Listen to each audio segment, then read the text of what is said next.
चलिए इसी के साथ अब अगली बड़ी खबर का रुख कर लेते हैं। तो आज 2 जगह विधानसभा चुनाव के नतीजे सामने आएंगे, तो उपचुनाव के नतीजे भी सामने आएंगे। 46 सीटों पर उपचुनाव के नतीजे भी सामने आने वाले हैं।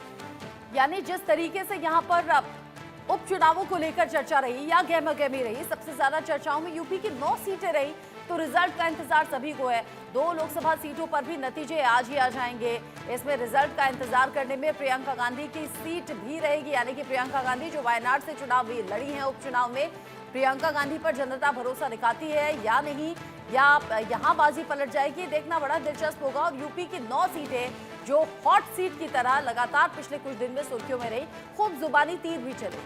चलिए एक तुक्का लगा लेते हैं इससे पहले कि मतगणना शुरू हो, और मुझे ऐसा लगता है कि 2 बार लगातार वायनाड से जीतने के बाद राहुल गांधी ने जो वहां पर एक परंपरा कायम की है कांग्रेस की तरफ से, इस बात का एहसास आम आदमी को अगर बात करें तो ज्यादा मिलता है कि वायनाड से प्रियंका कांग्रेस का झंडा बुलंद कर सकती हैं। हालांकि मैं सख्ती इसलिए बोल रहा हूं क्योंकि अभी परिणाम सामने नहीं आए हैं, लेकिन चांस ज्यादा दिखाई पड़ते हैं। हालांकि बड़ी बात यह है कि 2 जगह जो विधानसभा चुनाव हैं, झारखंड और महाराष्ट्र, यहां पर अगर लोकसभा चुनाव को देखा जाए तो स्थिति उलट है। महाराष्ट्र में सरकार एनडीए की है, लेकिन लोकसभा चुनाव में परफॉर्मेंस एनडीए का खराब रहा था। झारखंड में सरकार इंडी ब्लॉक की है, लेकिन वहां पर परफॉर्मेंस एनडीए का ज्यादा बेहतर रहा था।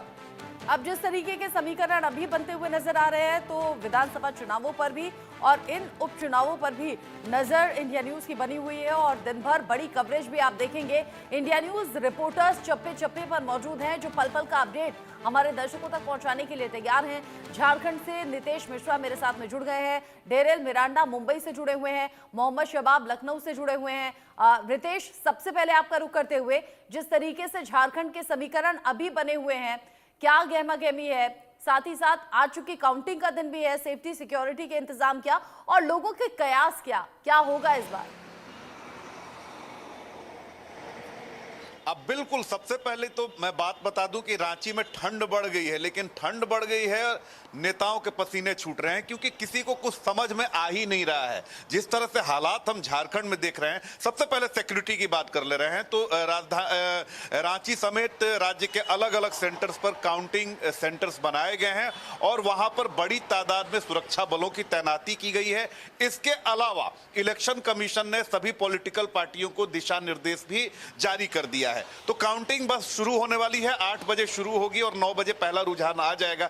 अब बात करते हैं कि लोगों के मन में क्या है। लगातार हम लोगों से राय शुमारी कर रहे हैं, लोगों से बातचीत कर रहे हैं, अपने अपने दावे हैं, जो जिस पार्टी लाइन का होता है वो बताता है। लेकिन इस बार एक बात निकलकर जरूर सामने आ रही है कि कौन 19 है कौन 20 है आप कह नहीं सकते हैं।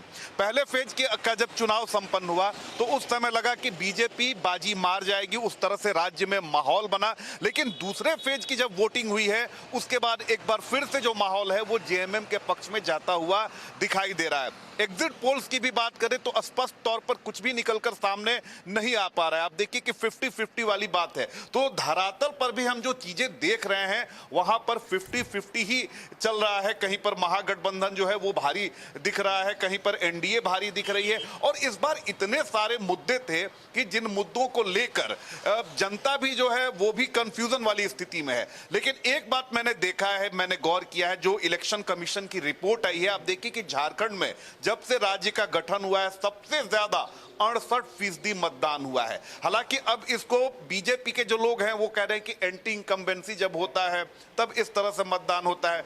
दूसरी तरफ महागठबंधन के जो लोग हैं उनके दावे हैं कि एक बार फिर से हमारी सरकार को लोग चाहते हैं, इसीलिए बड़ी तादाद में जो लोग हैं वो बाहर निकले हैं।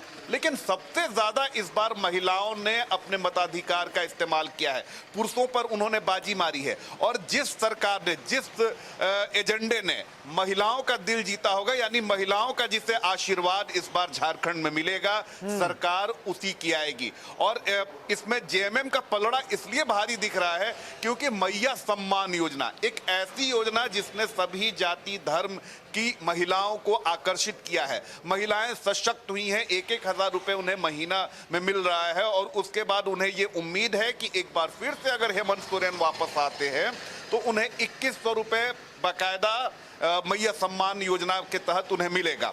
तो ये अगर महिलाओं को इसने अगर आकर्षित कर लिया है तो थोड़ी सी मुश्किल है एनडीए अलायंस के लिए।